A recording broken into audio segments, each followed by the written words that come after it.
सालों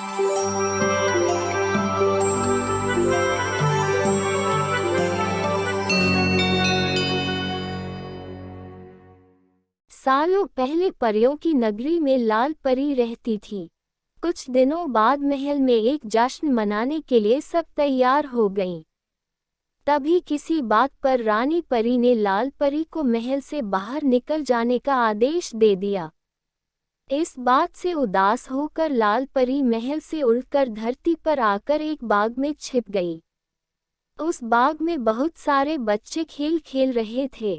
लाल परी छिपकर उन बच्चों का खेल देखने लगी और उन बच्चों को हंसता खेलता देखकर वह अपना दुख भी भूल गई।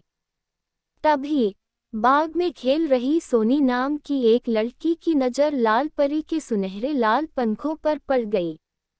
सोनी को लगा कि शायद ये कोई फल है और वह उसे लेने के लिए उसके पास चली गई। सोनी ने वहां पर जब लाल परी को देखा तो वह चौंक गई और खुशी के मारे चिल्लाने लगी। सोनी की चीख सुनकर बाग में खेल रहे सभी बच्चे भी उसके पास आ गए। सुंदर लाल परी ने लाल रंग के कपड़े पहने हुए थे। उसके पंख भी लाल थे और उसने चमकता हुआ लाल रंग का सिर पर ताज भी पहना हुआ था। सब बच्चों को देखकर लाल परी ने सबको अपना परिचय दिया। ये सुनते ही सारे बच्चे खुश हो गए और उछल कूद करने लगे। बच्चों ने दादी से कहानी में सुना था कि लाल परी सारी मनोकामनाएं पूरी करती है।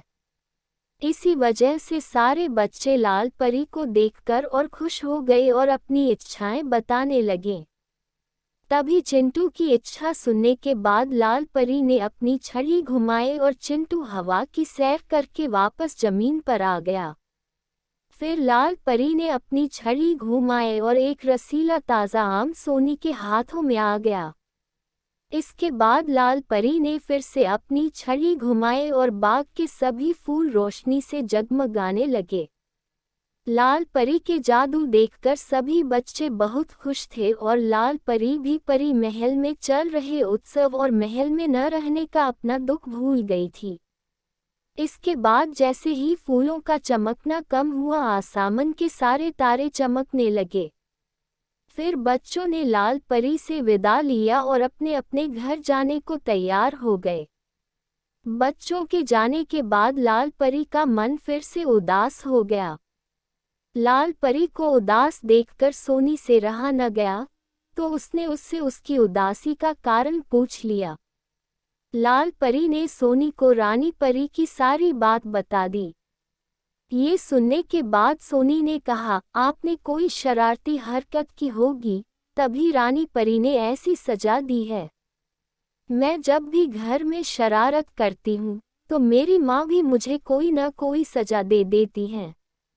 सफाई देते हुए लाल परी ने कहा, नहीं, मैंने कोई शरारत नहीं की थी। लाल परी की सफाई सुनकर मुस्कुराते हुए सोनी ने फिर से कहा, कुछ तो शरारत की ही होगी।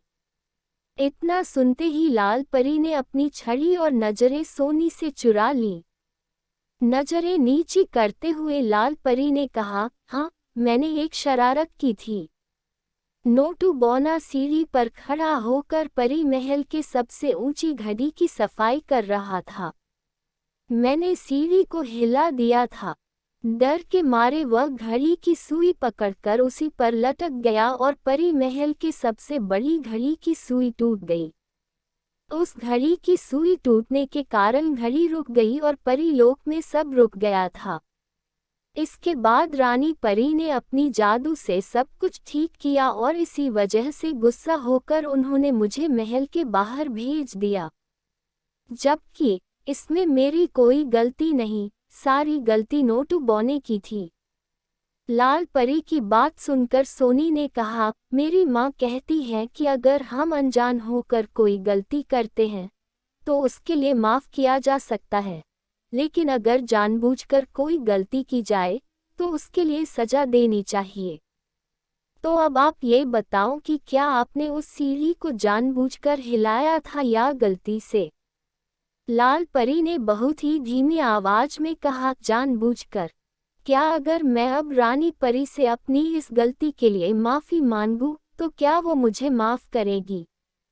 सोनी ने कहा, हाँ बिल्कुल, मेरी माँ ने ये भी बताया है कि अगर कोई कार्य सच्चे मन से किया जाए, तो वह जरूर सफल होता है। इसके बाद लाल परी ने सोनी से कहा कि वह उसकी तरफ से उसकी मां को धन्यवाद दे और अपनी जादुई छड़ी घुमाकर अगले ही पल में सोनी को उसके घर पहुंचा दिया। सोनी की मां के विचारों को सुनने के बाद लाल परी ने अपने में ठान लिया कि अब वह परीलोक की सबसे अच्छी परी बनेगी। इसके बाद उसने अपने दोनों पंख फैलाए और आसमान की तरफ उड़ चली रानी परी से अपनी गलती के लिए माफ़ी मांगने के लिए। फिर परीलोक पहुंचकर उसने सच्चे मन से अपनी गलती मानकर रानी परी से माफ़ी मांगी और उन्होंने भी उसे माफ़ कर दिया। कहानी से सीख: बेवजह किसी को परेशान नहीं करना चाहिए और अगर अपनी किसी गलती के लिए माफ़ी मांगना चाहते हैं, तो उसके लिए सच्चे मन से माफ़ी मांग लेनी चाहिए। सच्चे मन से किया गया काम हमेशा अच्छा होता है।